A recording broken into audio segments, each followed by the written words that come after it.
Okay, welcome everyone. So, just got through watching the Seattle Minnesota game. But I swear, like, Seattle is bipolar. Seattle, they lose by 20 to Indiana, and then they come into Minnesota. This game got played in Minnesota, and they're down by 21. I think at halftime or right after. And then Skyler Diggins hits a three and then starts yelling at the Minnesota bench. And Cheryl Reeve gets a technical, and oh my God. And then before you know it, it's like Seattle can't miss a shot. I think they made 16 threes. It was crazy. It's like they couldn't hit the broadside of a barn against Indiana, and they come into Minnesota and second half just start hitting everything. And the other part of that is just Minnesota just wasn't. They weren't hitting their shots. So, by midway through the third quarter, they had caught up and they had started to take the lead, and then they slowly just, the fourth quarter things kind of. Tamped down a little, but Seattle hit a couple more threes in the fourth. NECA hit one from the top of the key. Gabby Williams hit one from the top of the key. And Gabby Williams, who I love as a player, but she has just been so hit and miss shooting wise. And she was great in this game. So was Skyler Diggins. And Seattle has this bad habit of giving up layups. There was a point in the game, I think it was Bridget Carlton, was like, boom, the sea opened up. Carlton goes right down the middle, and Ezzy just goes wham! And she just knocked that shot because it was a wide open layup. And Ezzy came over and just knocked that shot out of there. I think they were saying there was like 10 blocks in this game. Let me see. Seattle had 10 blocks. Let me see. Minnesota had 4. Yeah, they were blocking shots all right. Ezzy had 5 of them. Gabby had 2. Dominique Malonga had 2. And Sykes had 1. So, boy, you never know who a Seattle team is going to show up. But you know what? It's not that big of a deal in Minnesota because they only need one more game and they've clinched home court advantage throughout the playoffs. And there's 7 games left? 6 or 7 games. So they only need one more win. And I'm sure they're going to get, who knows how much they're going to rest their starters down the stretch, which I wouldn't, if I were them, I'd be resting them. I'd play them half the game, and then it doesn't matter.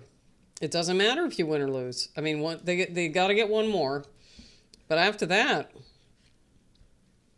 but because the other thing is that every other team they're going to be playing just about is fighting for their lives in the playoffs. And Seattle is one of them. And boy, oh boy, the second half, they came to play.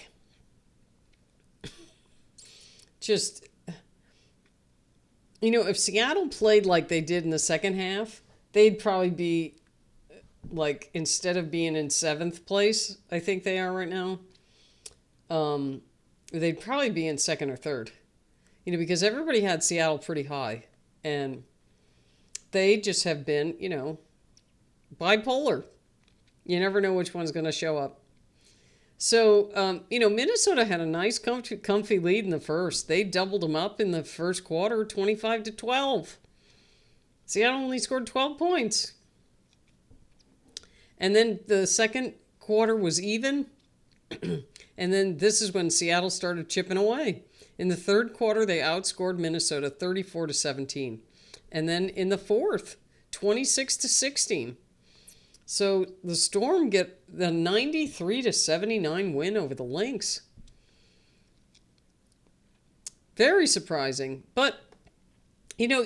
Seattle's capable of it. It's just, geez, are you going to show, which Seattle team is going to show up? And this was only really for a half. And, that combined with Minnesota not shooting well in the second half. They just didn't shoot well in the second half. So you had, let's see, 1, 2, 3, 4, 5. Yeah, Seattle hit 16 threes. They shot 48% from three, which was better than they shot overall.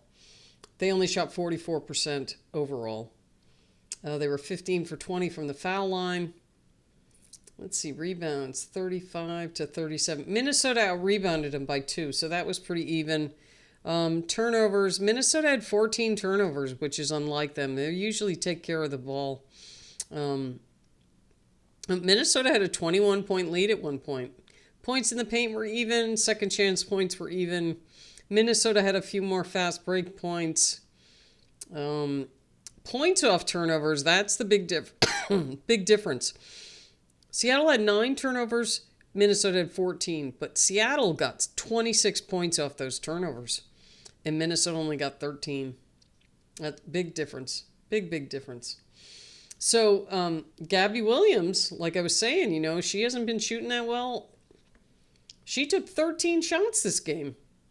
She was 4 for 5 from 3, 2 for 2 from the line. She was 5 for 13 overall, which is 38%. That's not great, but she shot great from 3. So, that's a good change for her. Nneka, who's usually been their leading scorer, she didn't need to be this time. She had 12 points, 9 rebounds. She had a steal, 2 turnovers, and 1 assist. She was 4 for 4 from the line. She didn't shoot well this game. She was 3 for 12, which is 25%. And she was 2 for 7 from three-point land. And one of those came late in the game. That was in the second half. Ezzie had 8 points, 5 blocks, 2 assists, 7 rebounds. She was 3 for 6 overall, and she hit a 3 and a foul shot. So we have Brittany Sykes, 8 points. She had 5 assists, a block, and a steal. She didn't shoot well. 2 for 7. She was 0 for 3 from 3, 4 for 8 from the foul line. Which, 50% from the foul line, that's not great. Skyler Diggins, she shot very well. 8 for 14, 57%. She was 4 for 8 from 3, and then 3 for 4 from the foul line. So she had 23 points, 4 steals, 2 turnovers, 5 assists, and 3 rebounds. And then Malanga had 13 points. She had 2 blocks, 1 assist, 7 rebounds. She was 6 for 7 from the floor, and she hit a 3. Erica Wheeler, she's been very up and down. Early in the season, she was playing really well for them. And then she kind of dropped off a little bit. But this was a good game for her. She was 4 for 9 overall, 4 for 7 from 3, and then she hit a foul shot. So she had 3 steals, 2 turnovers, 3 assists, and 2 rebounds. And then Tiffany Mitchell and Lexi Brown came in, but neither of them scored. So moving on to Minnesota, they only had 3 players in double figures. And there was not a whole lot from anybody else. So you had McBride with 20 points. Most of that was in the first half. That's when they built their lead. She was 5 for 8 from 3, 7 for 13 overall, 1 for 2. Then she had 2 turnovers, 2 assists, 3 rebounds. And then you had Courtney Williams with 18 points. Same thing. Most of their stuff was in the first half. Everybody went really quiet in the second half. Courtney Williams was 7 for 12, 2 for 4 from 3. She was 2 for 2 from the line. She had 10 assists. So it was a double-double for Courtney Williams. And she had 5 rebounds and 2 turnovers. And then you had Fee. She didn't shoot well in this game. She was 0 for 5 from 3 and 7 for 23, which is 30% from the floor. Not the greatest game for her. She still had 9 rebounds, 2 assists. She had 3 turnovers. She had a block and a steal. So, And then Carlton hit a 3. She had 3 points, 4 rebounds. Alana Smith had 8 points. She had 2 turnovers, 2 blocks, 3 assists, 5 rebounds. She was 3 for 7. 1 for 4 from 3. Let's see. Heidemann only had 4 points. That's weird they only played her 14 minutes.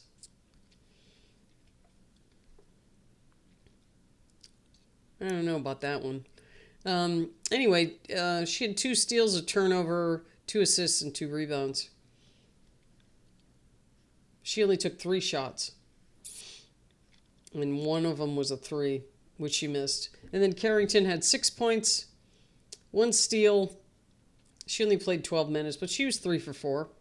3 rebounds. And then Jessica Shepard only played 10 minutes.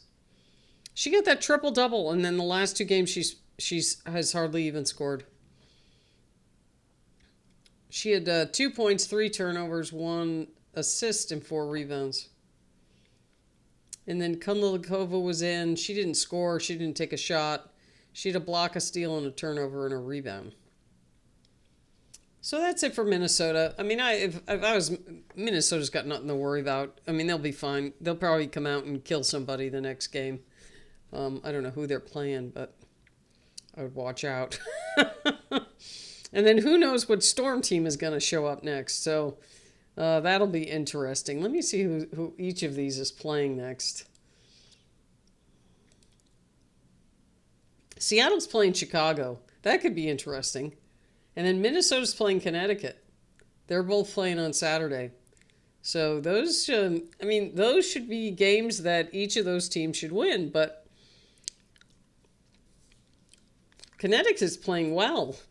And, they're going to give Minnesota a run for their money. And then Chicago, I mean, they took Phoenix to the brink. And they have tall players just like Seattle does. Chicago will match up well with Malanga and Ezzy and NECA. They're going to match up well with them. I mean, Seattle's got better guards, but... And again, Ariel Atkins has been playing well, so... I don't know. These last 2 weeks are just so interesting. Because everybody's fighting. Everybody's fighting. Because you have the Sparks with 19 losses, the Valkyries, and the Fever with 18 losses. Seattle has 19. But they've played 2 more games. Seattle has played 3 more games than the Valkyries. The Valkyries are 19 and 18. So they have 1 more loss and 2 more wins than the Valkyries do at the same point in the season. So, just interesting, And same thing with the Aces. The Aces have more games. They played Atlanta. They're 26 and 14. Atlanta's 24 and 14. So is Phoenix. They're 24 and 14. So they have 2 more games played than the other 2 teams. But that gives them a chance to catch them. So, I don't know. It's all going to be really interesting. Really interesting. Can't wait. Okay, that's it. That's all I have for this one. Very entertaining game. And we'll see you next time.